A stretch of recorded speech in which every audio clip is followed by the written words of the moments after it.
Where does reality begin and end?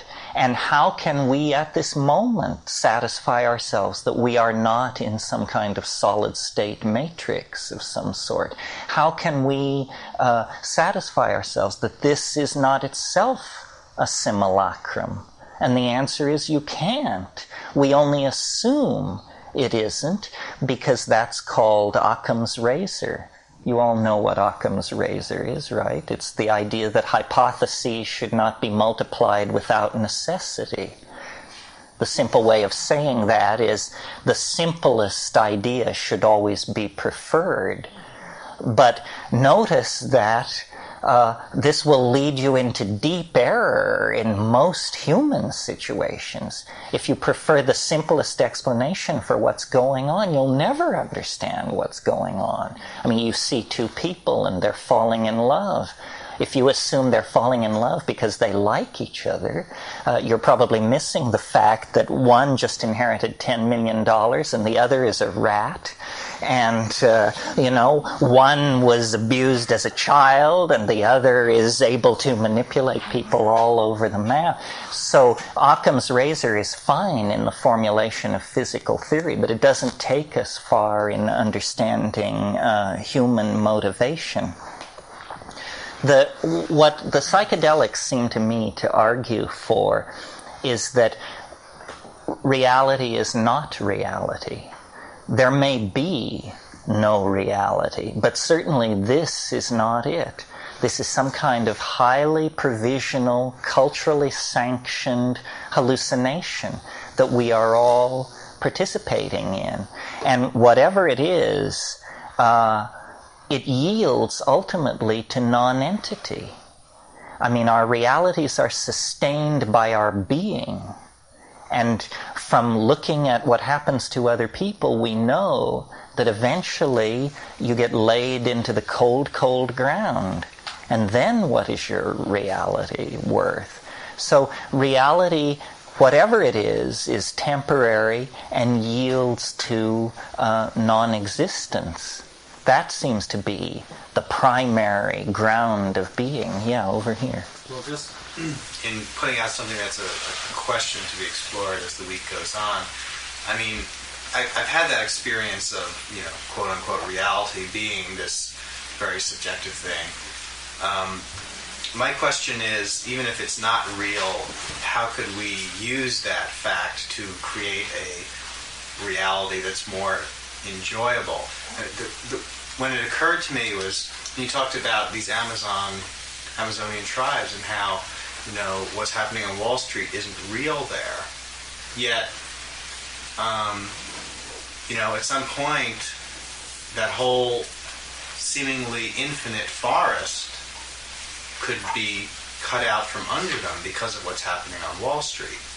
So I'm interested in how looking at this sense of reality not being real, how that all plays out with one reality intruding on another. Well, I think that what it points us toward, and this is where modern philosophy in large measure has gone, is realizing that the primacy of language, that it's up until fairly recently, people have accepted the idea that you're born into the world and that's the world, and then you make the best of it. It's the hand you've been dealt. But what they didn't understand was that this is a card game where you never have to show your hand. So you can claim to be holding 8 aces.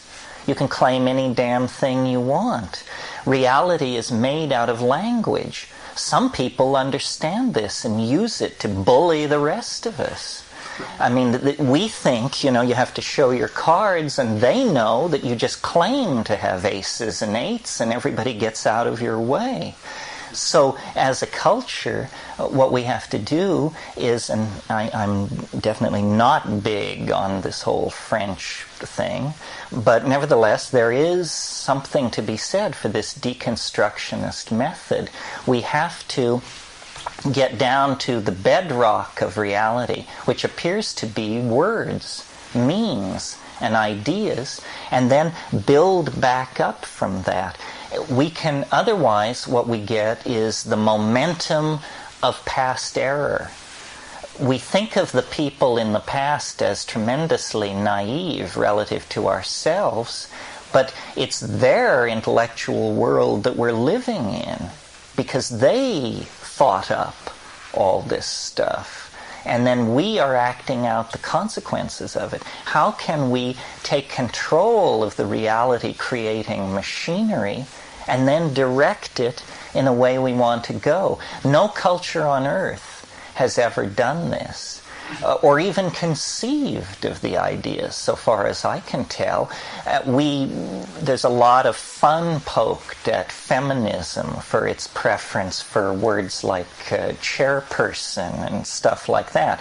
And these examples seem somewhat trivial, but in fact, the effort to reconstruct the language is very genuine, because thought can't go where the roads of language have not been built. So you decide where you want to go, and then you build a linguistic path there. This whole thing with the psychedelic experience, the way cultures lose touch with it is by not being able to say anything about it, you know? And then it eventually gets so unsayable that if you start babbling about it, they throw a net over you and say, oh, well, he became schizophrenic, they had serious delusions, had to be locked up, didn't understand that the universe is, a half sphere on the back of a turtle being carried by a dwarf, or whatever the sanctioned cultural reality is.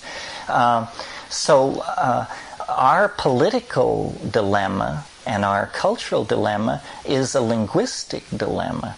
And we need to take hold of language and build it consciously. Now, so far, the only people who have understood this very thoroughly have been bad people, fascists, and other people with some hideous agenda that they wanted to displace the ordinary, haphazard way of doing cultural business with. But it is not intrinsically compromised. It's simply that the sly among us figured this out ahead of all the rest of us. But we can learn from them and can begin to sanction realities that never existed before. I mean, you've probably all heard me talk about memes and how the reason I teach, the reason I write, the reason we all get together is because we're trying to launch new memes. You all know what a meme is, right? A meme is the smallest unit. This is how I define it. Somebody told me recently, you define it wrong. It's all right. My definition is better. A meme is the smallest unit of an idea, in the same way that a gene is the smallest unit of organismic existence. So the meme of Marxism is made up of sub-memes of class struggle and return of the means of production to the workers and so forth and so on. These are Marxist memes. So I don't understand why this. You're kind of getting under the point that it's language based. Why can't this meme be visual? Well, I define language so broadly that it can be visual. I mean, what it is it's the signifier for cognitive activity. And I don't want to get off into this kind of linguistic vocabulary about this stuff. But language means dance, sculpture, painting, poetry, song. It means cognitive activity. I mean, this is the glory of our species. This is what we do so much better than whoever's in second place. I mean, I guess the gorillas and the dolphins are a mile and a half behind doing whatever they're doing.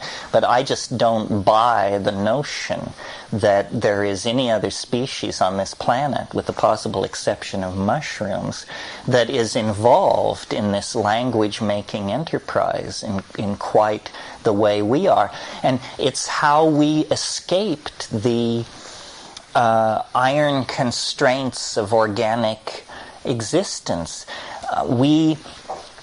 Culture is a kind of environment that we have learned how to interpose between ourselves and whatever is really out there. And we don't know what it was because we invented culture 50,000 years ago and nobody's seen anything else since. But there was something there that was so frightening and so alarming to us that we invented culture as a membrane that we would place between ourselves and it. And then there have been other membranes invented since. Urbanization. Let's all crowd into cities and jabber to each other. That will hold it even more at bay. And so forth and so on. I mean, we really behave as though we fear something tremendously toxic or something which has a dissolving force over our being that lies beyond the frontier of language. And this relates to the ego. The ego is this cultural invention that we have created. People don't need egos. I mean, you need one in this culture because everybody else has one, and so you have to use yours to navigate through it. But it's not a necessary concomitant to being human. We could operate without them. But somehow we became traumatized by the experience of raw, unlanguaged nature, and we created this strategy.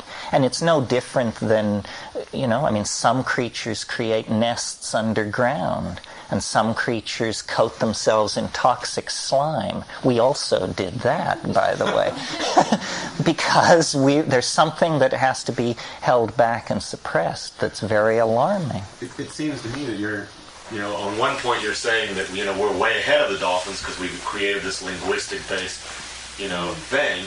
And on the other hand, I see it as, you've also just said that we've created this linguistic-based hallucination that's isolated us from a perceptual-based, I hesitate to use the word reality, but whatever you want to call it. And so why is this culture an improvement?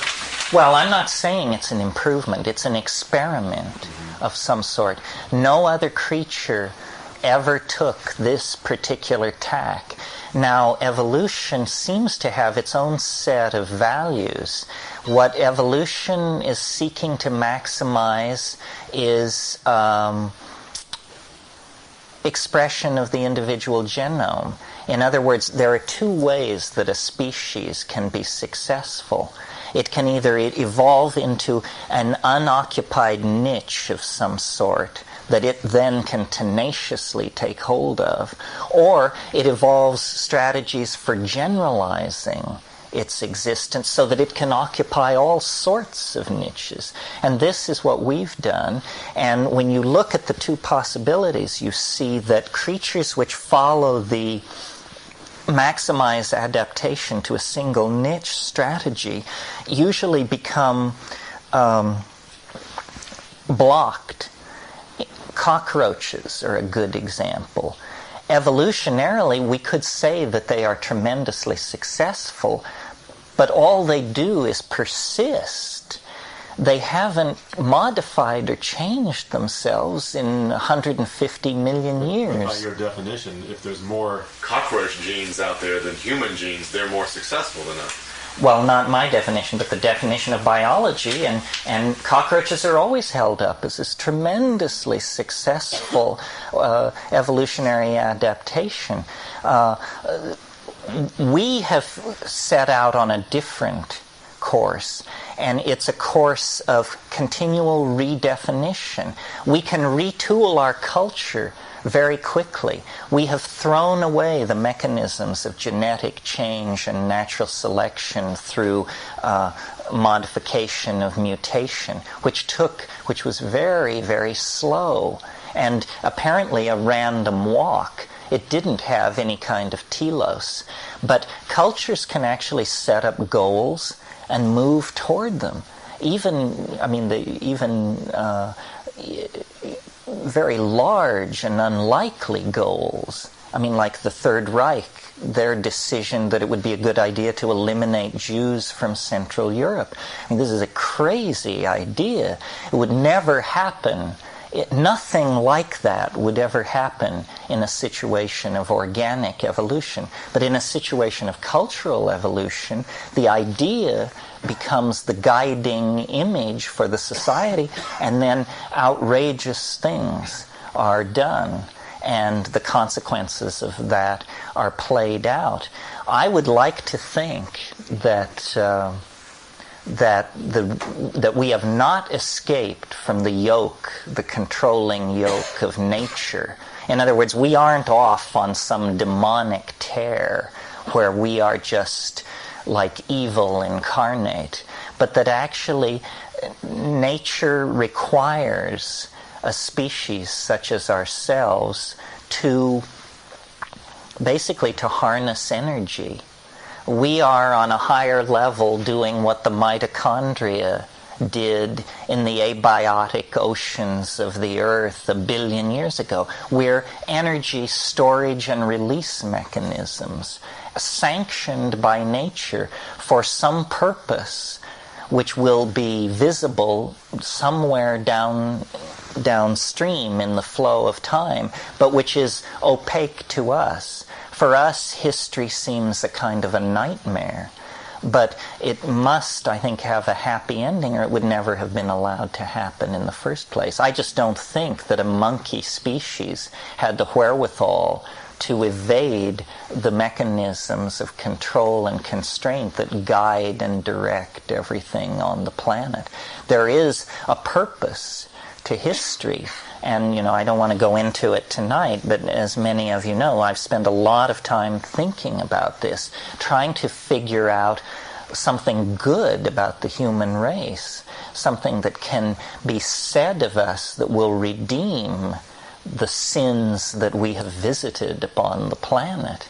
And it isn't easy, but some of our best people are working on it. You know what I mean? If in fact part of what we are is the unveilment of the world or nature, as you're referring to now.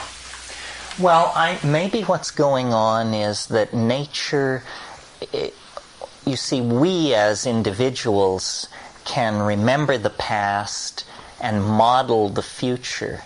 But it may be that nature operates in an entirely different way. This harks back to our discussion of Platonism. Nature may have a kind of viewpoint in eternity. Nature may actually see what needs to be done and can plan on a scale of 1 million or 100 million years. So that, well, this is slightly afield, but it keeps coming up, so it's worth talking about. Every body in the solar system, all of the inner planets, all of their moons, all of the solid bodies that orbit around the gas giants in the outer solar system, every piece of rock in the entire solar system has just been hammered to pieces by asteroid and planetesimal infall. And we prefer not to think about this. As recently as last January, what's called an Apollo asteroid crossed within a half lunar distance of the Earth. This is hair-raisingly close. And there's this crater out in Arizona. It's only 50,000 years old. Whatever came down there was only about 30 feet across, and everything within 800 miles died instantly when that thing came down. There's a scar on the Canadian shield larger than the crater Copernicus on the moon. Now this crater is over 1.5 billion years old. The point being, the universe may be a fantastically chaotic and dangerous place. And so our cheerful model of what biology is about is that, we've evolved over 1.5 billion years, and we have 1 billion years more, and there's no hurry, and it's all fine, and man has thousands of years to work out the problems of civilization and so forth and so on. But it may actually be that nature senses some kind of danger, and that a species like ourselves is a response to this danger. Our most astonishing feat as a species to date, besides language, I think, is that we can, though we are made of mush, we can summon to the deserts of this planet the light which burns at the center of the stars themselves. Not bad for anthropoid apes. I mean, granted, as soon as we do this, we then plot and scheme on how to bring it down on the heads of our enemies. That's not our noblest trait.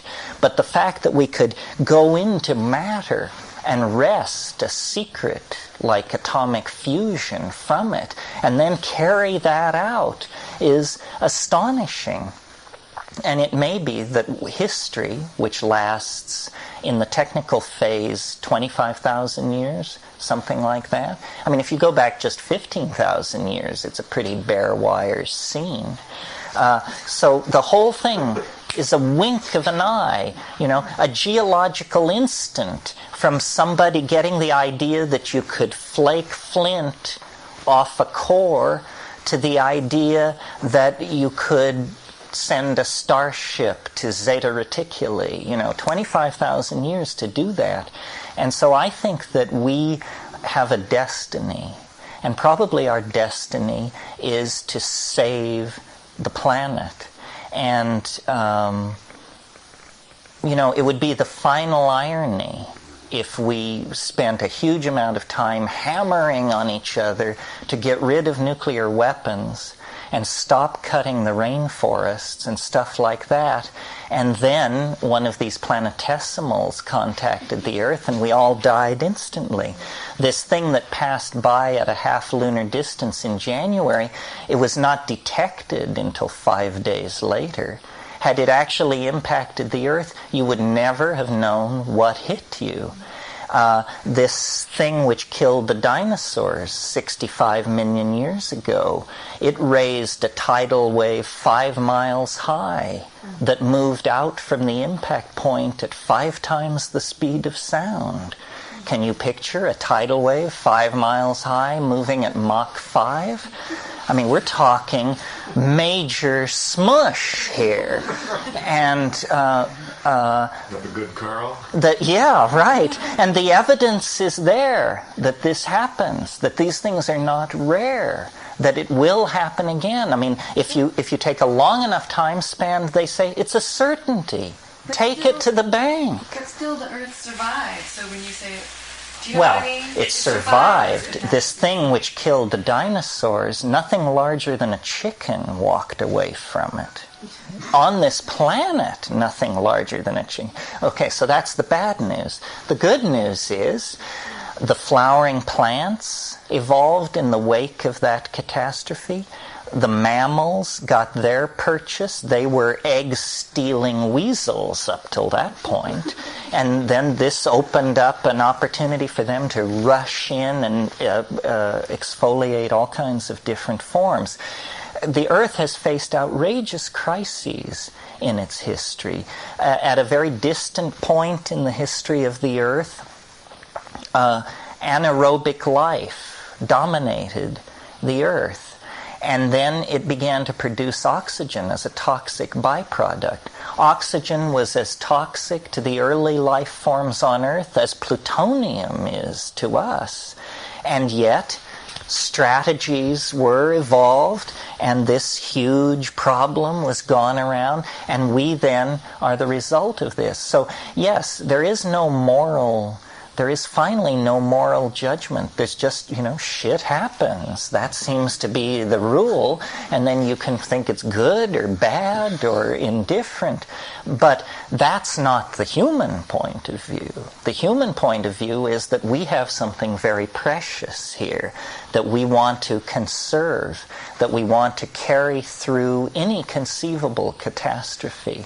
And so, technology may be a strategy for this. This is why it's very important for us to think about reality on different levels. I started out by talking about philosophical reality, something for, elderly people to discuss in book-lined parlors. But there's also stuff like, what is the reality of our circumstance in this star swarm, in this galaxy? Are we safe or are we imperiled? What should we be doing?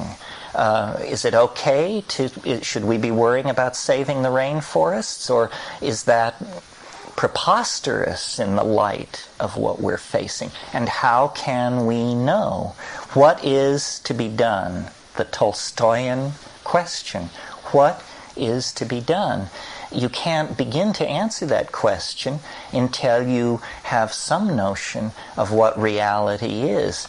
And at this stage, in trying to understand what reality is, all processes seem to me to be deconstructive.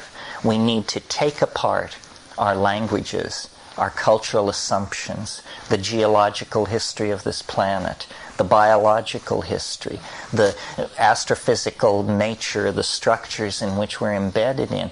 We need to awaken to our true circumstance. The dreams that culture gives us, that we should be good Nazis or good Buddhists or good Witoto, or these are just illusions that are temporary delusions which make possible the business of culture. But something now is happening that is different. We are becoming a global civilization. Power is being given into our hands that is truly power on a cosmic scale. I mean, what difference did it make when bronze-tipped spears were the heaviest thing anybody could bring to bear on any problem? But once you can blow the earth apart, like putting a stick of dynamite in a rotten apple, then you actually become actors on a cosmic scale. And this is the situation in which we find ourselves. This is why there's a certain urgency, I think, because I totally disagree with people who think that human history, can be seen wandering aimlessly into the millennia of the future with faster spacecraft and better packaged foods and more effective forms of psychotherapy and so forth. I mean, this seems to me preposterous. Obviously, human history is some kind of self-limiting process that is seeking to maximize something, and if you look over what we've been doing, it seems like what we're trying to maximize is an ability to release energy. Well, there may be more exotic ways to release energy than thermonuclear fusion, but thermonuclear fusion is a huge leap in the order of magnitude of the kind of energy that you can release. I mean, before nuclear fusion, the biggest explosion, the biggest release of energy that anybody could create was some kind of conventional bomb of some sort, which didn't amount to zip except in the place where it happened to be dropped. Nuclear weapons are a whole other thing. I mean, all our dreams, all our religious fantasies about the end of the world, that was harmless enough stuff when all we could do is split each other's heads open. Well, okay, so that's perhaps enough about the point of view of straight science, because I doubt there are very many people in this room who actually practice that kind of science. A point that should be made about reality that comes slightly closer to the experience of each of us is, for society to work, for reality, always in quotes, to work, we have to assume that we are sharing the same reality. And there are different levels on which this assumption operates. For instance, many of you have heard me talk about the slippery vicissitudes of language, that in fact we are communicating, we are most in agreement when we are silent with each other, because then our assumptions about how we're in agreement are able to fully unfurl themselves. But all it takes is somebody breaking that silence and stating the contents of their mind for the assumption of our shared reality to completely collapse upon us. Because it turns out, I think it's one way, you think it's another, I believe we're doing X, you think we're doing Y, I think we're serving so-and-so, and you think we're serving somebody else. And this is why, I think great relationships are built in silence, because then nobody ever finds out what's really going on. Did you want to say something? Yeah, when you're talking about science, you're talking about science, the kind of science where in order for it to be science you have to repeat, in a certain situation it has to be repeated and you have to get the same response so that proves out to be a truth. Well, yeah, that's a good definition of science. So that when you're talking about reality in the moment, that never proves out true, because if you're in that artistic moment, then you never get a repetition. You're getting a synchronicity where your reality is in tune with a flow that the words I use is like miraculous. That people start showing up when I need them to chop, and it's when I let go of my ego and my need for a specific thing that flow starts to happen. And in a scientific world, you need the same thing repeated several times in order to get it to be a truth. That's right. A good definition of science, not one that any scientist would be comfortable with. They think they're doing God's work or something. But the fact of the matter is, what science is the study of those phenomena so crude that a return to initial conditions will cause the phenomenon to repeat itself. Well, if you think about your own life, there's nothing like that in your own life. Love affairs, careers, disappointments, nothing that we experience as human beings has that quality. So science, this is the problem with science, is that in the pursuit of explanation, it has cut itself off absolutely from making sense of anything in our own lives. That's why in efforts by science to move into the domains of our own lives have not been happy. Sciences like psychology and sociology are pseudosciences, as far as I'm concerned, because the objects they seek to explicate, personalities in one case and human group interaction in another, are not scientific phenomena, because they don't fall under the rubric of restoration of initial conditions allows the same situation to unfold.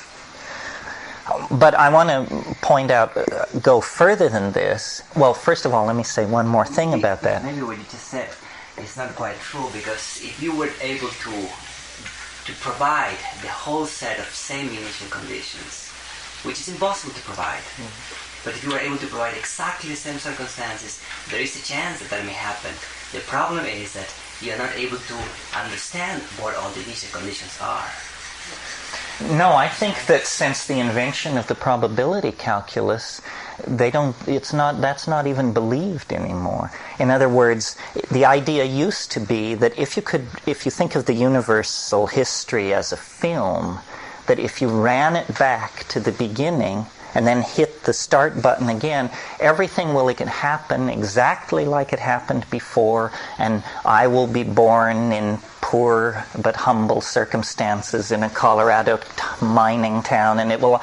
But I think now the understanding is that only generally would the same things happen, and that even in orthodox science, probability allows for slight deviation from. So it isn't an absolute determinism. Well, I don't believe that, because my feeling is that what we are just saying is that we don't understand what's happening, and the probability is just saying, more or less, I guess that it's going to be around there. I just have some idea of what's happening. But it's saying, I'm not understanding the process really well, and therefore I can guide you approximately where you're going. So do you think that if we could return to the initial conditions of the Big Bang and have it happen again, that 5 billion years later I would be sitting here with the same amount of change in my pocket as I have right now? I don't believe that we could do that. Well, you brought it up. We could go back to the Big Bang and be back there, but what I'm saying is that the fact that you're saying that if you go back to the same initial conditions, then it's going to reproduce itself, that statement is not true. It's not true either. Well, see, the problem is there's only one set of initial conditions that are truly initial, which is the Big Bang. All other sets of initial conditions are embedded in some larger surround where everything has changed. I mean, for instance, if we say, well, we can never restore initial conditions. The planets have moved. The stars are older. How can we restore the initial conditions? Everything only happens once, and then it never repeats itself. But I'm plowing toward this thing.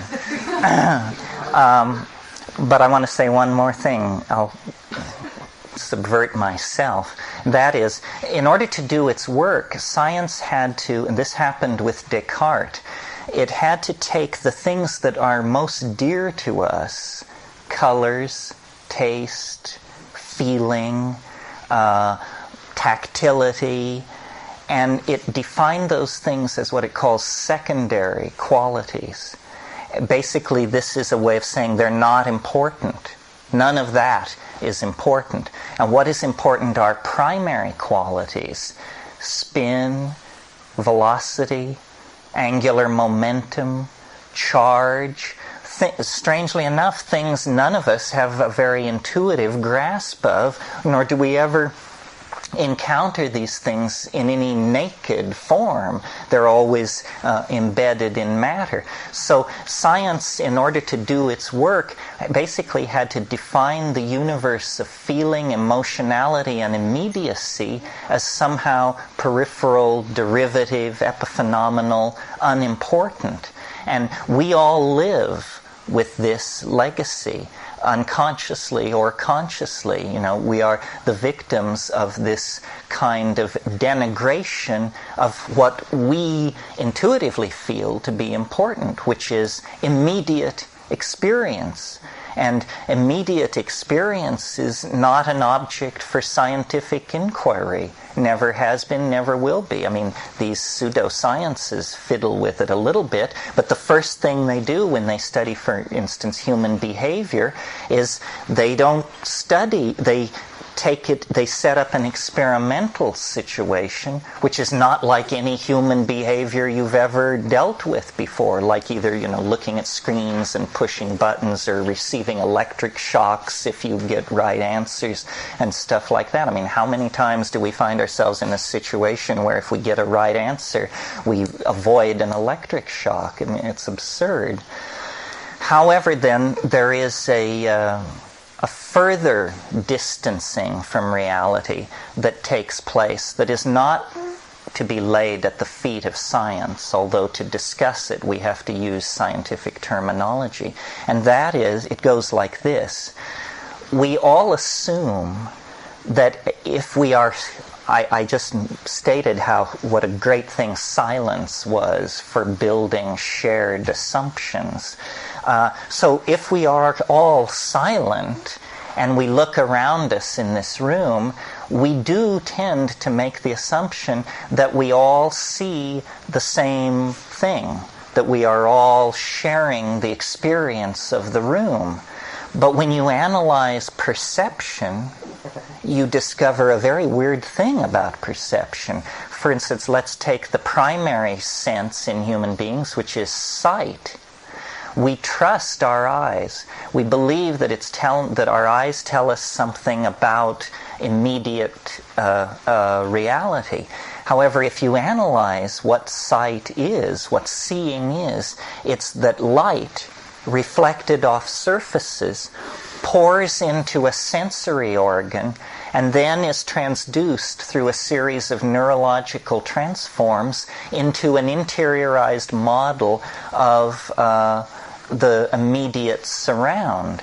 The problem with this is that the light which enters my eyes is entirely mine.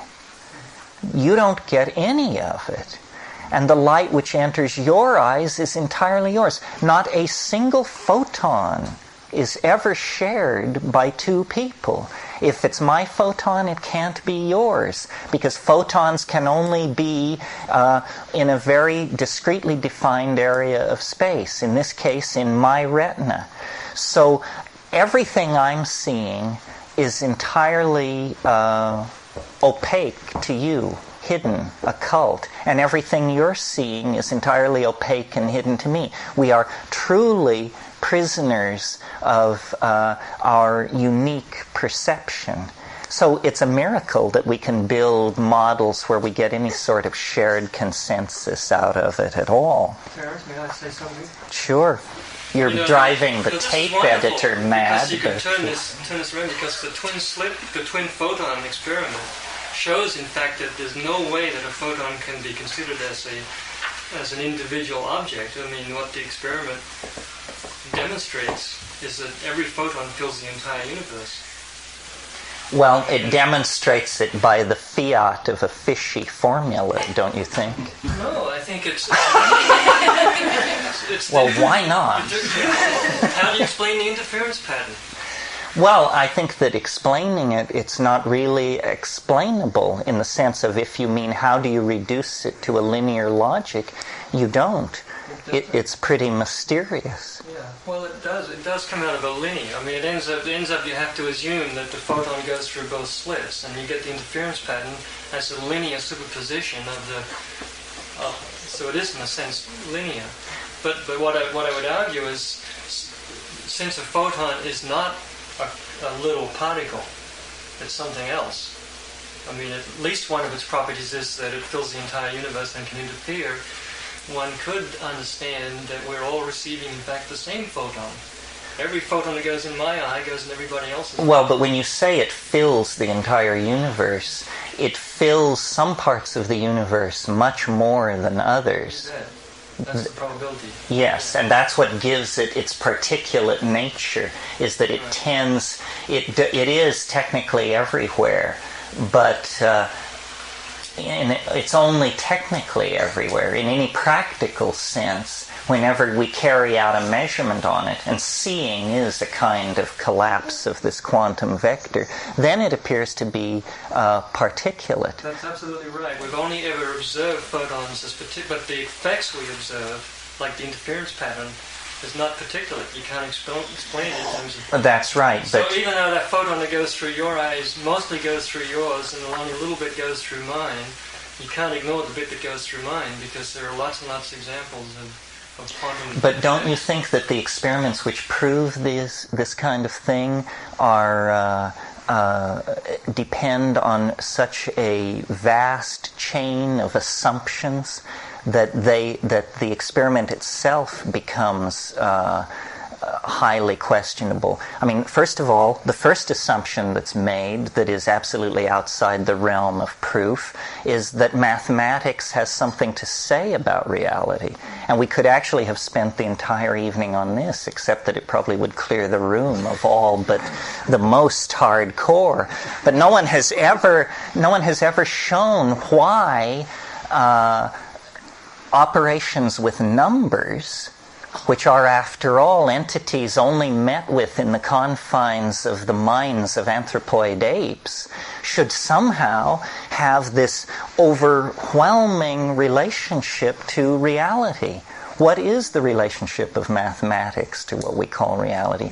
The fact is, nobody knows. It's a deep mystery. Well, then when you talk about experiments, the assumptions the hidden assumptions behind any experimentalist approach are usually so great that once made explicit, the experimental method is seen to be simply the servant of a formal theory and can't be seen to serve truth at all. Do you agree with that? Yeah, I do. I mean, that's what you end up facing is the fact that it's our concepts that are creating the reality. And so even the assumption that there's a surface out there that's reflecting light is not an assumption that a physicist would make. Because yeah, well, in fact, if we made that assumption, we couldn't get anywhere. I mean, it just doesn't work. That's right. Down. I think the purpose of this evening is to show that reality is a naive concept and should probably be abandoned as quickly as possible. Well, reality from this stance, what I hear is it's reality from a standpoint of physical explanations, which seem like red herrings in some way to me, is that if there's, speaking from sort of what would be a more spiritual viewpoint, that sort of the physical plane and things, matter and everything falls out from more archetypical or something that has a less or more spiritual meaning, which I don't have so much a reality problem with. In other words, that seems more real to you, this invisible dimension of eternal objects that are casting a lower dimensional shadow into the stream of time and giving rise to appearances. Yeah, that's what you wanted today. Took the words right out of this. Yeah, the experience. Well, I think this is why Greek philosophy was able to do business so successfully, is that this seems intuitively true to most people. It's sort of like campfire philosophy. If you just sit down and try to figure it out, there's something in the human mind. I mean, I suppose it's self-referential if we call it archetypes, but there's something in the human mind that causes us to gravitate toward this Platonic point of view. The problem is it's very naive, and the naivete of Platonism has never seemed to erode its success. I mean, it's been converting sophomores for 3,000 years almost, but in a way, the great victory of modern thinking, and I'm amazed to hear myself say this because I'm a Platonist through and through, but you have to be a modified Platonist or you will end up running up against impossible problems with it. For instance, if these archetypes are eternal, well then what was there? If the archetype of the human love affair is eternal, then are we asked to believe that the archetype of the human love affair existed before the Big Bang? Did the law of gene segregation exist before the Big Bang? This is what Rupert's always at such pains to talk about. Natural laws. I mean, what is the status of these natural laws before the appearance of the universe? Is there a kind of hyperspace of eternity? And then why are these natural laws as they are? It seems much more economical and intuitively less problem-fraught to assume that the so-called laws of nature are actually habits of nature that are changing through time as the universe evolves and changes. And I mean, I don't think it makes any sense to talk about the law of gene segregation before there was organic life. I mean, how could there be a law of gene segregation? I mean, it just gets too patched together as a theory, don't you think? No, I think that you're introducing, those are loaded problems that to talk about the Big Bang as itself, and the whole, time and etc. Well, what do you think the status of these archetypes is? Do they require a universe, or are they there whether there is a universe of space-time and matter? I don't know. Well, it seems that that's only a problem if you're thinking of time in a normal type of progression and normal types of causal relationships. So it seems that's to refute the idea of an eternal archetype because of, well, do they exist before this? So you want to substitute a Boolean logic here. Well, we could say, for instance, we could invert the causality of the universe and say that the Platonic objects exist at the end of time and that they cast their influence backwards through time. And we could even define an archetype as that class of objects whose casuistry runs counter to the ordinary arrow of time. I never thought of that before. It's probably fraught with epistemic peril, but somebody might want to work out the consequences of that. It's the idea, you see, that is now very hot in chaos theory, that there is an attractor rather than an impeller. That it isn't that there was a Big Bang and everything is moving out from the Big Bang and physics is the unraveling of the consequences of this initial improbability. It's rather the idea that there is a telos of some sort, a purpose that is drawing phenomena into some kind of concrescence that occurs not at the beginning of the causal process, but at its end. And I tend to lean toward that, but not in so hard a fashion that I would want to locate the archetypes at the end of history. I think, I think Platonism is a naive view of reality, and that it's something we pass through in our intellectual process of maturation, and that you always want to maintain the idea of the archetype, but it has to be severely modified to meet some of the problems that have been discovered in the last couple of thousand years of doing that kind of philosophy. Sure, go ahead if it's... Things that based on altered states that I've been in where returning to a more ordinary state, I have the sense clearly that everything is all this material, all the events, and everything is a fallout from some drama that I'm a part of. All my ideas, including, whatever I might construct about time and the whole thing. And so then I'm left with that sort of quandary about no matter what I construct and what experiments might do if I were a physicist. It's all to just confirm this other drama that's happening. That happens an infinite number of times and with infinite variations, etc.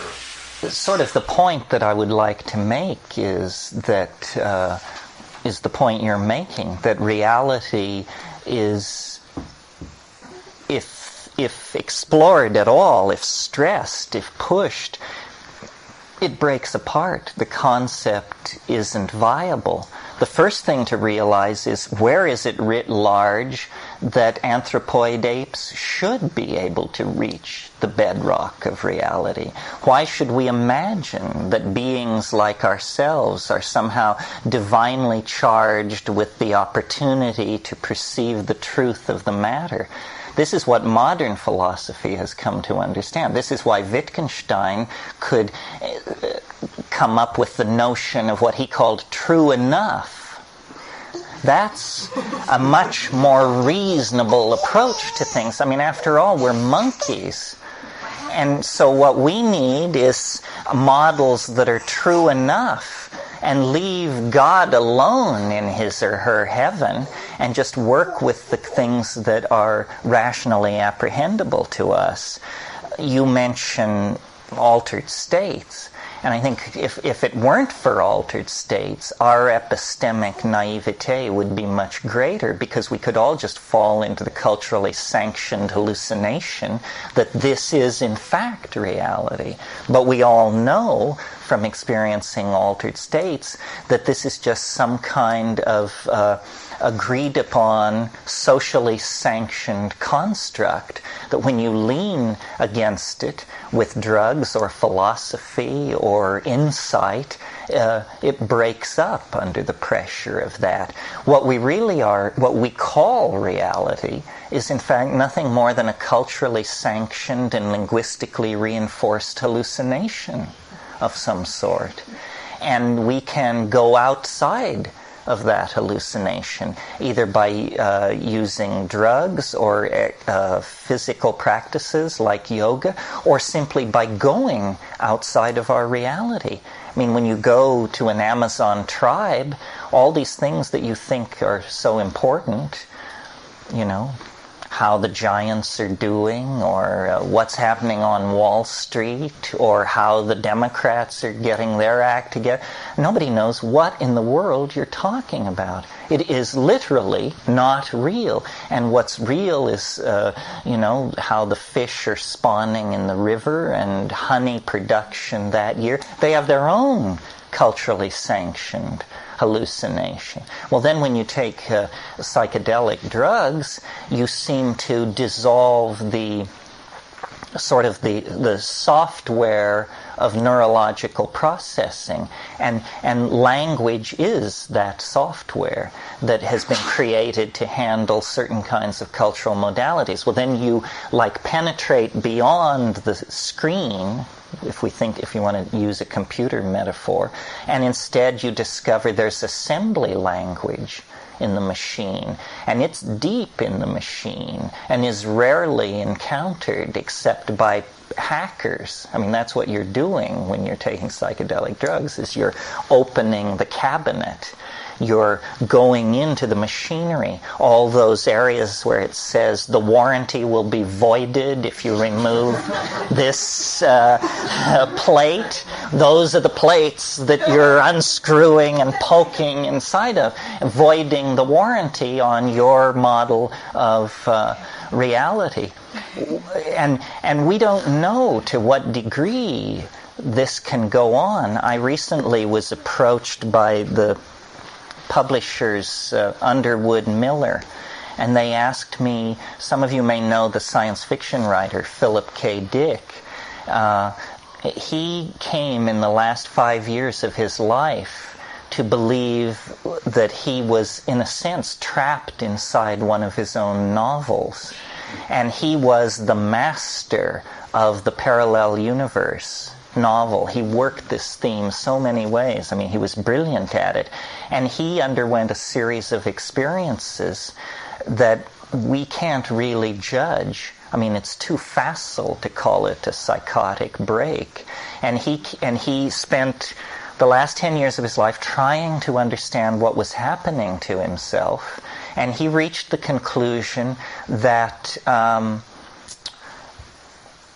the year AD 70 was followed immediately by the year 1948, and that the intervening couple of thousand years were like a textual interpolation by a demiurge, and that none of that ever happened, that we are actually living in the last years of the Roman Empire, that we are living in patristic time. And he saw superimposed over ordinary reality another reality which he was fully engaged in, living in. He was a person in this place and this time. Well, is that a serious delusion or a breaking through?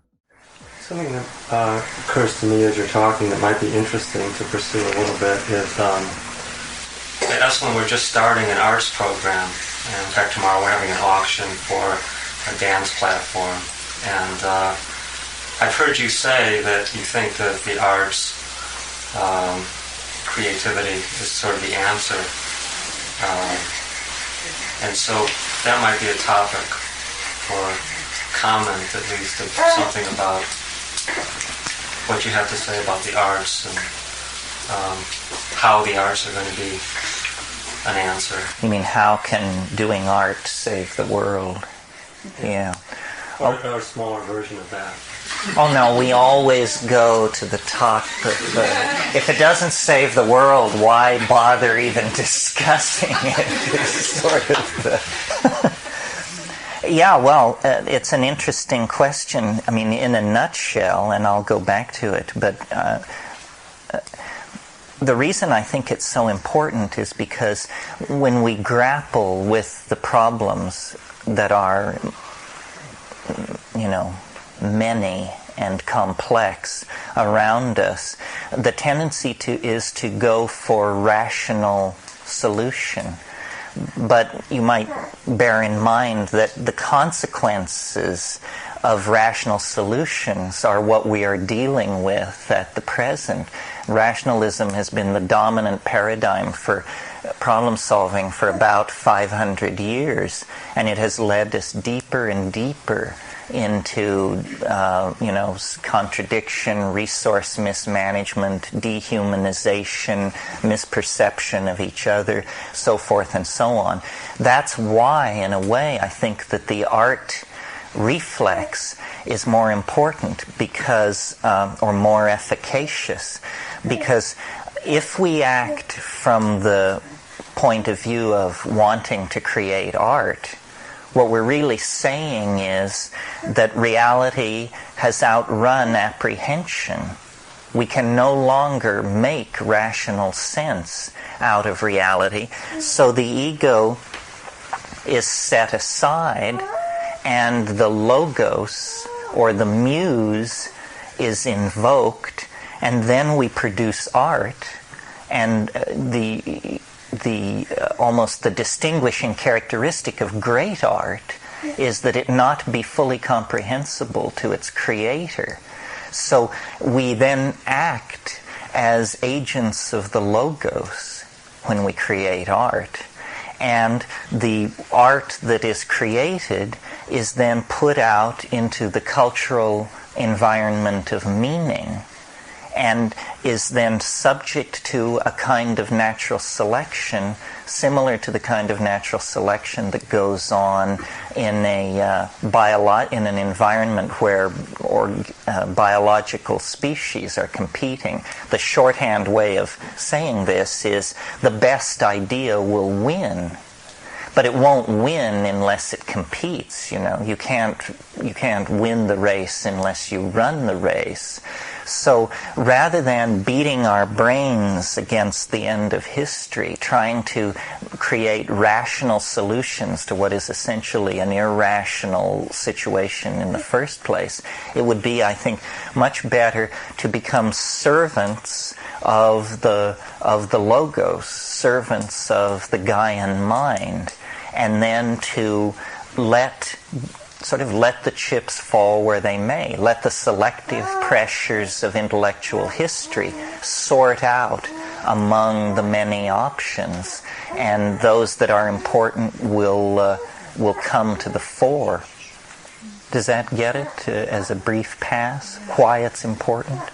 It's important because it's anti-rational, because it's anti-ego, because it says we are vessels and agents of the solution, but we can't, it doesn't spring from our ability to integrate data and reflect it back. It's much more irrational than that. This sort of goes to what I thought I would talk about a little bit tonight. I used the phrase a few minutes ago, reality outruns apprehension. This is actually a phrase from Moby Dick, not the part of Moby Dick that I will probably end up reading to you tonight. But what I thought would be interesting to talk about, basically because of its intrinsic interest and its recent intensification, is sort of the question, what is reality, number one, and then what's so great about it? And why bother? Yeah, why bother? I mean, we really have a bee in our bonnet about reality. When you get out of touch with it, this is considered not a good thing. Reality is the unmoving reference point in a universe of flux to which we are always supposed to go back and re-reference ourselves. And it's a funny concept. First of all, it is a concept. It's not an object with its own interior ontos. In other words, it doesn't have being outside of the culture's assumptions about it. This is the first big news about reality. The reality of the Witoto is a completely different reality from the West European or the Canadian. And yet the reality is, we assume that there is a kind of bedrock, and we call that reality, then everything is referenced back toward that. Well, I wanted to talk about it tonight because it's an incredibly slippery concept. I mean, I would say getting your hands on reality is about as likely as getting your hands on true love. You know, you're always going toward it or looking back at it, but you rarely have it in front of you in the moment. And yet the moment is where we spend most of our time.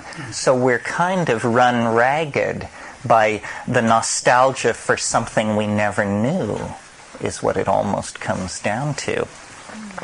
So, first of all, whenever we want to talk about something seriously and profoundly, we have recourse to science. However, reality is a term that, if it's used at all, it's used in philosophy, in ontology and epistemology. It is not a concept that you hear very often on the lips of scientists. Well, why is this? Well, it's because science, which is the enterprise which seeks to carry out a complete investigation of reality, has quickly satisfied itself that the beast can't be caged. It's very hard to actually come up with something concrete. And that's an interesting notion that any discussion of reality will tend to come back to. It wasn't until the 1930s that Alfred North Whitehead, in his book Process and Reality, created the great phrase that has now entered the language, the fallacy of misplaced concreteness. You've all probably heard this phrase, or maybe you haven't heard this phrase. But anyway, the fallacy of misplaced concreteness is the belief that there is something somewhere which is real, which can be depended upon, which everything else can be referenced back to. And as long as you are victim of this fallacy, you are philosophically naive and probably not at ease psychologically. Because, you know, it's like, as I said, nostalgia for something you never knew. The way science's method, which worked very well for the first 450 years, and by science, I don't mean science going back to the Greeks. I mean science since the Renaissance. Mathematically based Cartesian materialism is basically my notion of science. Its method is what's called reductionism. This is the theory that if you want to understand something, an atom, a plant, a society, a geological formation, what you do is you take it apart. You deconstruct it. You dismantle it and catalog its parts, and then define their relationships to each other. And then somehow, when you recombine all these maps of this deconstructed object, you then somehow possess it. And this worked very well up until well into the 20th century, because it was assumed that matter, which was taken to be somehow a primary constituent of reality, that matter was made out of tiny billiard balls that were called Hamiltonian atoms, and that these distinct and concrete billiard balls could be located absolutely in time and space, and their relationships to each other defined as charge, force, momentum, spin, so forth and so on, and that out of these primary qualities, adhering to these elementary particles, notice these words primary, elementary, that are telling us we're getting close to bedrock, out of this you could reconstruct the world. The problem is, and I won't bore you with this because so many people have, quantum physics showed that these hard little billiard balls were the most tragic example of the fallacy of misplaced concreteness. They don't exist. There isn't such a thing. When you go down and down and down, suddenly everything becomes paradoxical. Ordinary logic no longer applies. And without beating a dead horse, I would remind you that quantum physics, quantum electrodynamics, which is always held up as the greatest intellectual edifice ever constructed by the mind of man, is a complete mess in terms of the aesthetic of its logics, because it requires two logics operating simultaneously. You have what is called ordinary logic, the logic that we as animals intuitively gravitate toward, logic which says things such as, if it is A, then it is not B, if it is now, then it is not then, if it is after, then it is not before. This is kind of logic that assumes concrete objects in a linear time stream. But quantum physics then, to solve the problems it sets itself, it requires another kind of logic, an extremely exotic logic called Boolean algebra. And so what you get when you look at a quantum mechanical explanation of nature is you get what are called isles of Boole embedded in ordinary mathematical logic. So there are actually transition zones, very distinct transition zones, where you simply switch logics in midstream, literally in midstream, in order to solve the problem. Well, this then gives you a nice set of numbers in an experimental situation where you're trying to calculate the charge of the electron or the displacement value of particles or something like that. But it rests on this completely inelegant switching back and forth from one logic to another as the case requires, which means the human observer is brought in and you get to decide which logic to use, and then you can use one for a few minutes and then switch back to the other and go back and forth. And upon such shifting sand as this, the entire edifice of science rests. Okay, well that's really all I want to say about the scientific view of reality. It's just to, yeah, Paul. I just wanted to say that I'm not sure, I don't see science that way, and I think maybe one has to distinguish between science and physics, because in the 19th century there were many physicists who realized and argued against the possibility of a mechanistic universe, and quantum mechanics was the final death toll of that point of view, but it was argued for 100 years and maybe 300 years before that mechanism can't exist, the reality doesn't exist. You mean, are you thinking of vitalism? No, I'm just thinking that it was clear to many physicists, at least in the last century, that we weren't going to be able. In other words, this notion of atoms was very clearly understood to be just a model. People, physicists at least, and some physicists, didn't confuse the notion of a model or a concept with reality. And in fact argued quite clearly that these concepts aren't reality. In fact, we will never find a mechanism for our observations. Yeah, well, the great enlightenment of 19th century physics occurred around the issue of fields, because until James Clerk Maxwell and Lorentz and these people wrote the equations for the electromagnetic field, it was denied that such a thing was possible, because it had this quality, this apparent quality of action at a distance. And that completely freaked out 19th century expectations of how nature should behave. We take this completely for granted.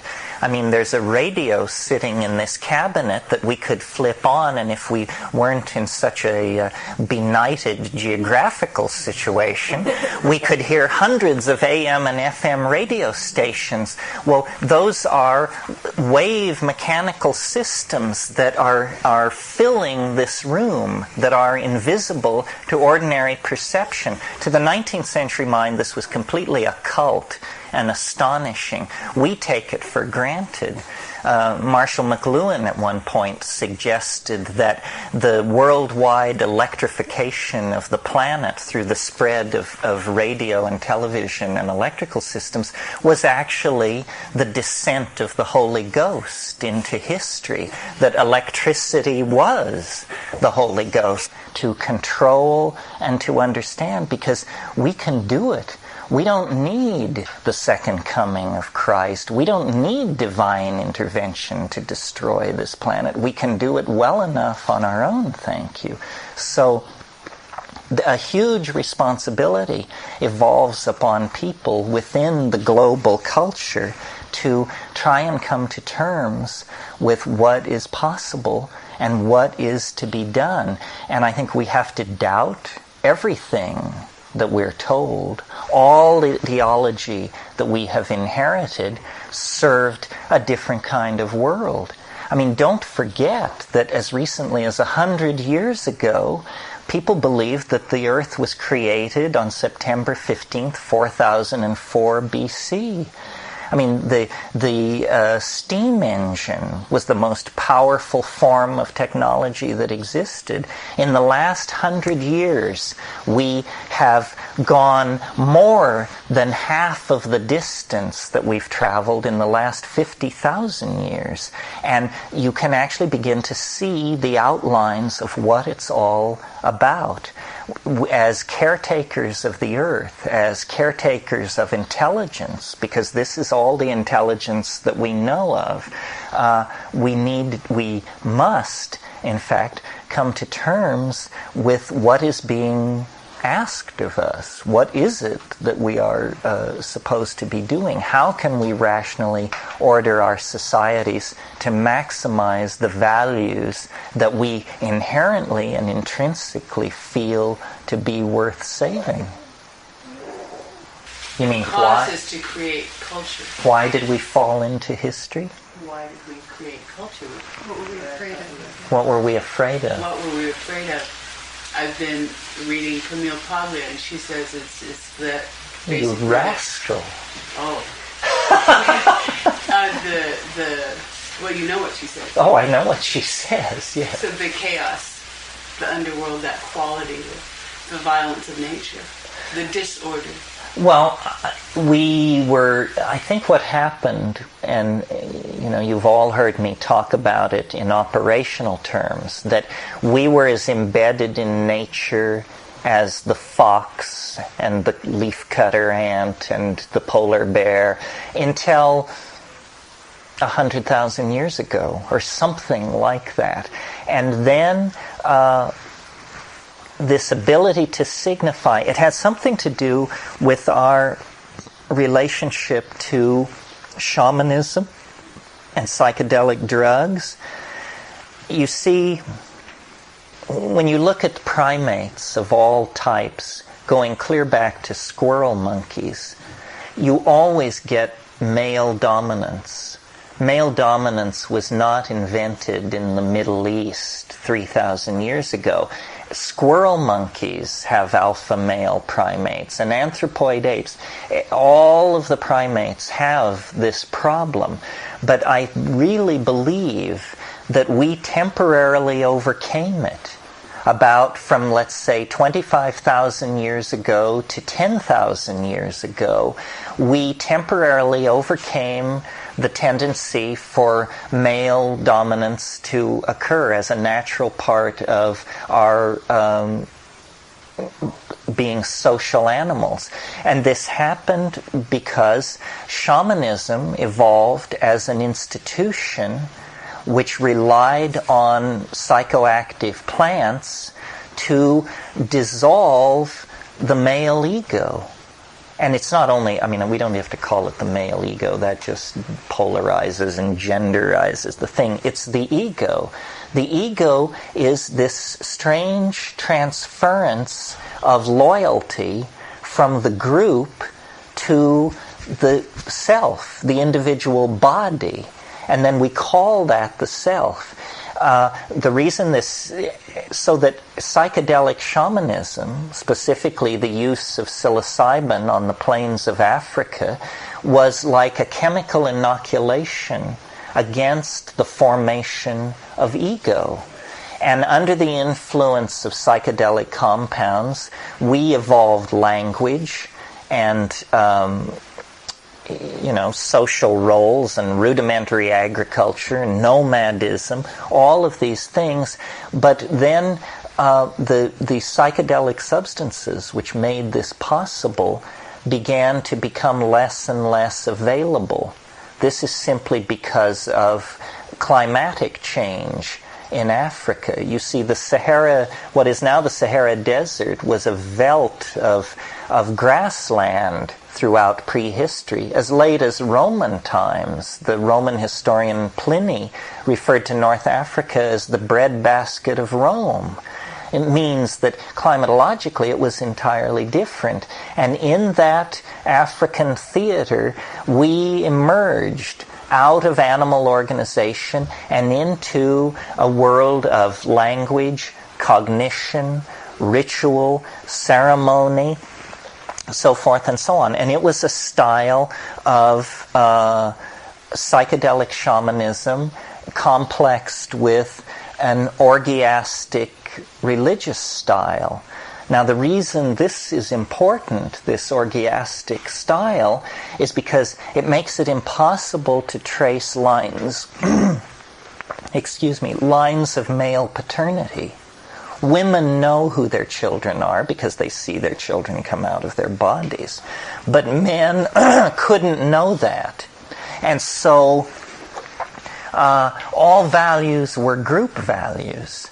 The tribe was as identified with true being as we now identify our ego. So people were altruistic, not in any holier than thou or pietistic way. It's just simply how they were, in the same way that the members of an anthill are altruistic. I mean, ants don't flee from a problem because they're trying to save their own necks. They hurl themselves at the problem until it is solved, because conservation of the group values is the most important thing. Well, when... But wait, so why instead of being a male society, why then couldn't this be passed on by the female? I mean, the female knows who her offspring is. Why? But the female has built into her physiology a boundary-dissolving experience in the form of the birth experience. And in these African tribal societies, it didn't happen once or twice in a woman's life. It happened a dozen or 20 times. So women, by virtue of giving birth, and by virtue of this experience of seeing another person come out of their body, can never get so firmly embedded this notion of their inviolate and unique self. So it's just biologically scripted into femaleness that several times in your life you're going to be melted down into this situation, and it's a very deep imprinting. In the absence of psychedelic plants or drugs, a male can go from birth to the grave and never have this experience. And millions of people do that. millions of people go from the birth to the grave without ever discovering the relativistic nature of the ego. They entirely identify it with the self, when in fact it isn't that at all. When we were... Now, the mystery in all of this is the fact that it's kind of reductionist to say that taking these psychedelic plants dissolves the ego, because there has to be something then which rushes into this now empty space where the ego previously held sway. What rushes in to that liberated space is what I call the Gaian mind, that there is actually a hyper-intelligent being on this planet, or in this planet. It perhaps is this planet, but it is sentient. It thinks. It can communicate. We are like atoms inside the body, or cells inside the body of this enormous organism, which is the cause of our religious obsessing. The reason we're always running around looking for God Almighty is because we evolved on a planet inhabited by a super intelligence that we have lost contact with. And so we deny its intelligence. We, at this point, even deny its vitality. I mean, the Judeo-Christian shtick is that nature is to be at the service of man. And, this is a complete inversion of the idea that human beings should be the active hands of the Gaian mind. And this didn't happen for there's no bad guy in this scenario. It's simply that the climatological conditions which allowed this social mode that was characterized by nomadic pastoralism, orgy, and psychedelic shamanism was gradually replaced by, because of drying of the African continent, the psychedelic substances were no longer available. And there was even an intermediate phase where the psychedelic substance, if it was the mushroom, was preserved in honey, so that the great festivals became further and further apart in time, and the ego enters then like a tumor. It begins to form in the personalities of human beings.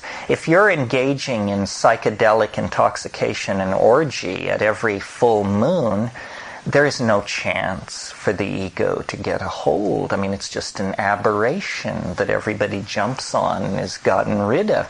But if these ceremonies become yearly or less frequent, then these funny notions get going in the more powerful males. Why shouldn't I control more females? Why shouldn't I have more of the food supply? Why shouldn't this area, in fact, be for me to hunt in alone? You get all these concepts of mindness that arise out of the growth of this tumorous, cancerous, maladaptive self-defining, because that it doesn't serve. And we have committed ourselves to this thing so whole hog for the past 5,000-10,000 years that now we're so deep into it that it's not clear we can ever extricate ourselves from it, except, and this is the raison d'etre for my career, is we have to go back to the archaic solution, which is, and it can't be orgy. That can't be the archaic solution that we implement, because we're not a nomadic tribe of pastoralists, only 70 or 80 human beings.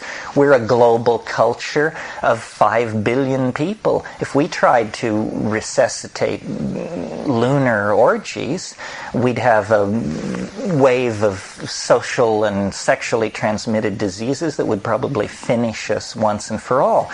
So the orgy thing is not the answer. But the psychedelic option, still exists, it still dissolves the ego, and it still puts you in contact with viable group values. So this is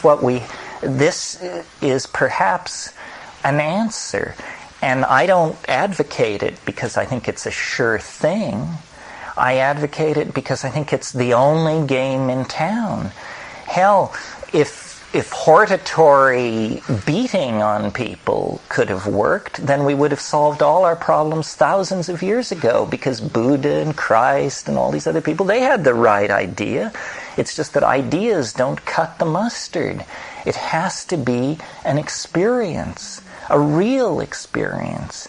And a boundary dissolving experience is so corrosive to all the institutions of dominator society that no religion in the West since has been able to come to terms with the psychedelic experience, because it mitigates male dominance, hierarchy, and all the other things that are the methods by which we do business. Why do you think that nature would have it that there would be this window of opportunity to develop an ego to begin with? What, Well, it was that we had a chemically mediated symbiosis with the Gaian mind, and it was it wasn't a locked symbiosis like you get in lichens or something like that. It was a kind of flirtation with symbiosis. It was that we took these psychedelic plants and contacted this hyperdimensional mind of nature, and discovered that because it was hyperdimensional, because it wasn't constrained in space and time the way we are, that it had useful information, very practical information. Where has the game gone? This is what shamans are good for, is to tell you where the game has gone. How will the weather be next year? Classical problem for shamans. Well, how do they know this stuff? So you see, shamanism is essentially a going into a higher dimension to obtain information that then feeds back into the group destiny. Well, how can these shamans know this stuff? How can they attain to this superhuman level of understanding? It's that they get in touch with a different kind of intelligence. An intelligence to whom where the game will be next year is as transparent as where the game was last year, because past and future don't exist for that intelligence. And our relationship to that intelligence was one of devotee to goddess, or supplicant to mystery. But eventually the connection was broken, and meanwhile the ego was arising, and the ego is like a mirroring of this larger psychic function. In other words, the ego is our pathetic attempt to create God on our own. This was Julian Jaynes' theory. He thought, you see, that up until as late as Homeric times, which is 800 BC, that if you got into a tight spot and were about to be offed or something, miraculously a voice would appear, would come on. It would just turn on in your head, and it would say, "You should get out of there." And people thought this was a god. It was a god. But eventually they were able to assimilate this psychic function into the personality. And then they said, well, that's not God talking. That's me. That's myself. And this is the idea where God is then located inside my body. And I take orders from this inner God that I call the ego. and if it is allowed to develop, and it's strange, it always develops along these patriarchal lines, It brooks no babbling. It's not interested in argument. It knows what is to be done. And then the only time you get a problem is when you place one ego in contact with another. And then, of course, they go at it, hammer and tongs. But originally what we had was a symbiotic relationship with this Gaian mind. And this is the mystery that haunts this planet, haunts our history, haunts our psychedelic experiences and our dreams. It's that there really is a controlling super intelligence that can be contacted through psychedelic drugs, presumably religious practice, when you see how long they've been making the claim, although it must be a high noise signal when you do it that way, because they seem to get it always skewed off in some weird direction that then reinforces paternalistic institutions. But this is what all this goddess talk is about, is either we are becoming more sensitive to the presence of the Gaian mind, or the Gaian mind, under pressure of the approaching apocalyptic crisis, is beginning to raise its voice louder and louder and louder. So that now, when you go into nature loaded, every rock, every tree, every stream is saying, awaken, awaken, come to focus. There's minutes to go, as William Burroughs likes to say, So we have to connect up. And so we are, in a sense, the hands of this diffuse supermind that is spread through nature. And our presence as thinking, reflecting, culture-building individuals is not simply an amazing but meaningless set of circumstances. Our presence as a global technical civilization signifies the onset of the final crisis. It's as though, you watch a pond and the surface is smooth, mirror smooth. Well, then the surface of the pond begins to churn. This is the signal that something huge is about to emerge out of the pond. And human history is that turbulence on the still surface of nature.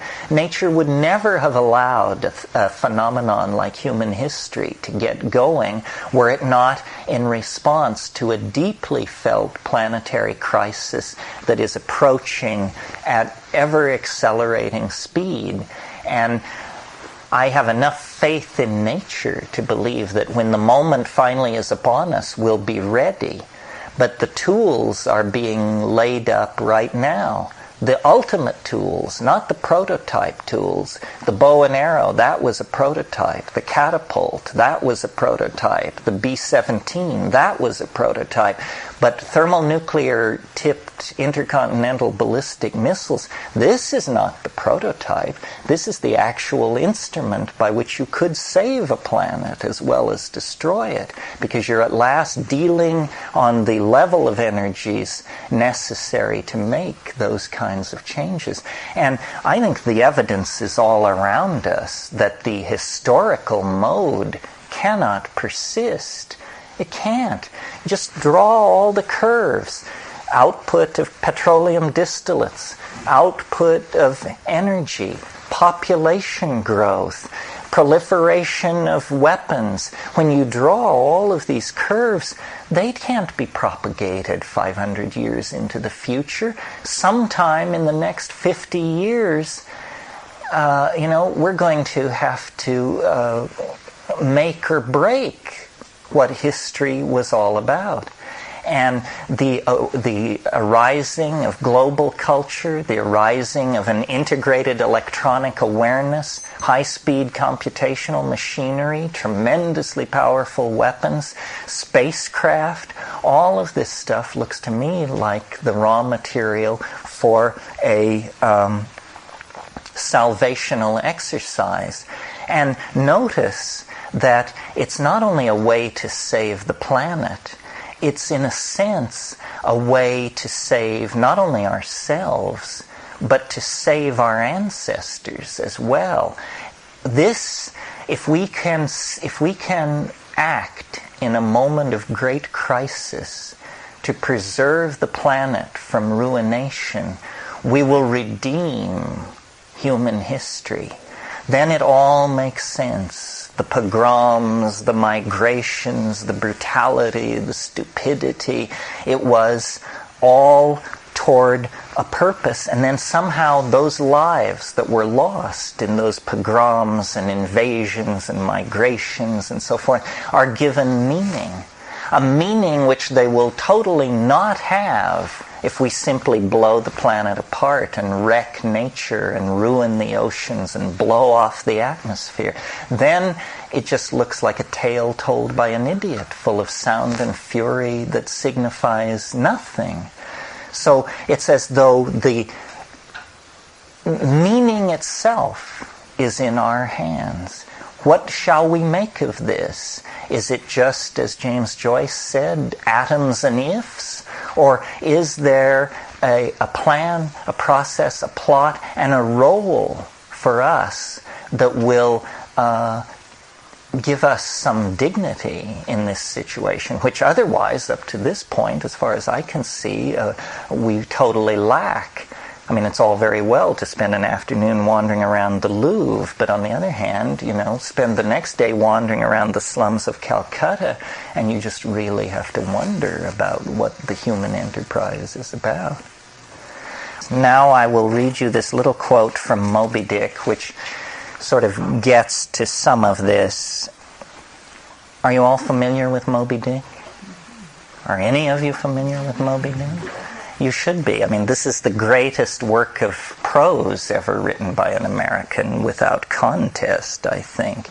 I mean, I like to think that when human history is written, Americans will be remembered for two things. They went to the moon, and they're the people who produced Moby Dick. I mean, this is our Odyssey. This is our Odyssey and our Iliad. Nobody's ever gone past it. Okay, there's a scene early on. You all know that it's a whale hunt, right? Okay, so there is a scene where the captain who is running this show and driving this thing, this hunt for this whale, to a truly apocalyptic conclusion, because for him this is no hunt for an animal, this is a confrontation with an alien god, and he is determined to murder this thing because it, as he delicately puts it, dismasted him, meaning it bit off his leg and destroyed his sexual machinery. And his first mate, who functions as Christian right reason, wimpy little Starbuck, says, "Vengeance on a dumb brute," cried Starbuck, "that simply smote thee from blindest instinct? Madness! To be enraged with a dumb thing, Captain Ahab, seems blasphemy." And Ahab says, "Hark ye yet again the little lower layer. All visible objects, man, are but as pasteboard masks. But in each event, in the living act, the undoubted deed, there some unknown but still reasoning thing puts forth the moldings of its features from behind the unreasoning mask. If man will strike through the mask. How can the prisoner reach outside except by thrusting through the wall? To me, the white whale is that wall, shoved near to me. Sometimes I think there is naught beyond, but 'tis enough. He tasks me, he heaps me. I see in him outrageous strength, with an inscrutable malice sinewing it. That inscrutable thing is chiefly what I hate. And be the white whale agent, or be the white whale principal, I will wreak that hate upon him. Talk not to me of blasphemy. I would strike out the sun if it insulted me. For could it do that, then could I do the other, since there is ever a sort of fair play. And that was the point I wanted to make, about 2 points: striking through the mask to achieve reality, and that we can do it, because there is ever a sort of fair play. The field is level. The cards are not stacked against us. If we play our hand right, we can take the whole game. They wouldn't have it any other way. That's right. By the way, I'm getting into that book by Camille Paglia called Sexual Persona, and it's definitely the read of the season. And I didn't realize the publication date is listed as September 1991, so it's hot. And I read the section on Moby Dick, which comes very close to the end, and if all of it's as good as that, then it's really something. I mean, there hasn't been that much fun between the covers of one book since Marshall McLuhan wrote The Gutenberg Galaxy.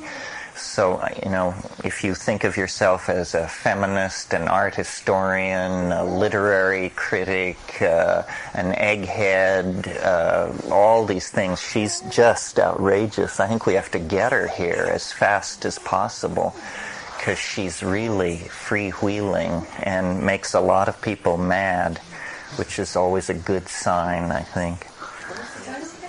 It's called Sexual Persona by Camille Paglia. Maybe some of you saw about a month ago in the Image magazine, which is the insert in the Sunny, there was an article about her and they put her on the cover. And she's very controversial and says lots of provocative things. And the article stressed her dumping on Derrida and Lucan and Foucault and that whole crowd, and saying, all of them put together were not worth 1 page of William Burroughs, basically. And, not that we care about this, but in academia, this is big news, because they're in awe of all those people. I tried to read Derrida. I couldn't make head nor tails of it. It just seemed to me like anti-thought. All of this is inspired by a number of papers that have recently been called to my attention, if I can get this the way I want it. And one of them is called, and I recommend it to your attention, it appeared in the June 1989 issue of Zygon, and it's called The Omega Point as Eschaton, Answers to Pannenberg's Questions for Scientists. And this is, it's by Frank Tipler.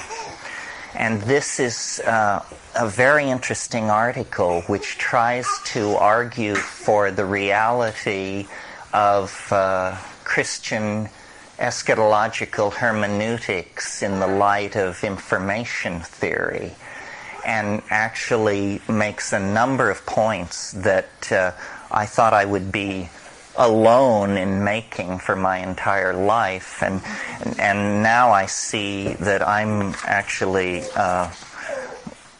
an infant in this department, and that these people have thought more deeply and more widely and with a more stunning commitment to radical ideas than I could have even conceived of. I mean, it's humbling stuff. I mean, they're talking here about computer strategies to resurrect the dead, not some of the dead, all of the dead, and a number of ideas that I confess were completely alien and exciting to me. And I also have a correspondence between Frank Tipler and Hans Moravec, the author of this little thing I just read you, and a paper by Moravec that apparently has not yet been published called Time Travel and Computing. And time travel is sort of what I wanted to talk about this evening from a certain peculiar perspective, one of the ideas that I've had to embed in my system fairly uncomfortably, because I think of myself basically as a skeptic and a rationalist, is the idea that the world is on the brink of a tremendous transformation, a transformation on a scale such that it can really only be compared to the events which created the universe in the first place. This is what ties this series of notions to Christian eschatology, because the unique preoccupation of Western religion, whether it be Judaism, Islam, or Christianity, is this weird insistence on the end of the world, the collapse of reality as we know it. You don't get this in Eastern thinking. As you all probably know, Hinduism is a theory of what is essentially a steady state. There are cycles of outpouring of phenomena and then regressive cycles when everything recondenses. But the universe is basically thought to be eternal. And this then poses no problem for rational expectation, because it's very easy to imagine an eternal universe.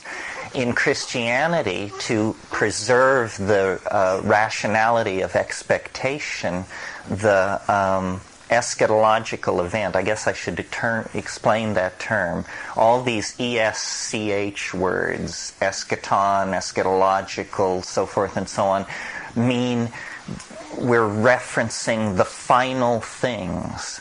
The branch of theology that is called eschatology is the study of the final things, the end of the world.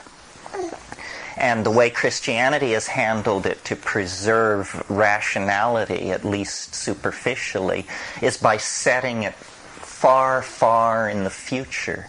Then it doesn't irritate or, demand a great deal of thought and consideration. My notion has, against my own intellectual gravity, has pushed me toward the conclusion that it is near, which puts me in the same category as all those people in cartoons carrying signs which say, repent for the end is near. And it's the thing, I feel, shy. I don't know if I have the decency to feel shy, but I feel always reluctant to talk about it because it is the most counterintuitive position in the system that I've tried to elaborate. Because not only do I think it's near, but I think that we can say when it is. And just so you aren't kept hanging in suspense. Tomorrow at 8:30. Close. December 22nd, 2012, at dawn, Eastern Standard Time, the universe will roll up like one of those blinds, It will just roll up. The stars will fall from heaven. Reality as we know it will completely disappear to be replaced by something else. Now, why would anyone think such a thing? What set of rational premises could lead to such an irrational notion? I have this idea that there is a counter-entropic principle built into the universe that has not been described by science at all. It may have been noticed, but never in its inclusive nature. And I call this anti-entropic principle novelty. Novelty has been increasing since the very first moments of the birth of the universe. Whether you subscribe to the orthodox cosmology of a Big Bang, which I would like to sit on the fence about, it seems to me, I mean, you may think my notion is unlikely, but you should remind yourself that what science believes is that the universe sprang from nothing in a single instant from an area whose diameter was less than that of the electron. It seems to me this is almost like the limiting case for the incredible. I mean, if you could believe that, what would you resist believing? I mean, if you believe that, you may be interested in a large bridge over the Hudson River that my family has had for generations and that we're willing to sell you for $1. But this is what science believes. This is what most scientists believe, although in all fairness, in the last 5 years, this has gotten more shaky. Not everybody now believes in the Big Bang. Well, what I would like to substitute for the Big Bang is what I call the big surprise. And the big surprise doesn't come at the beginning of the universe. It comes at the end of the universe.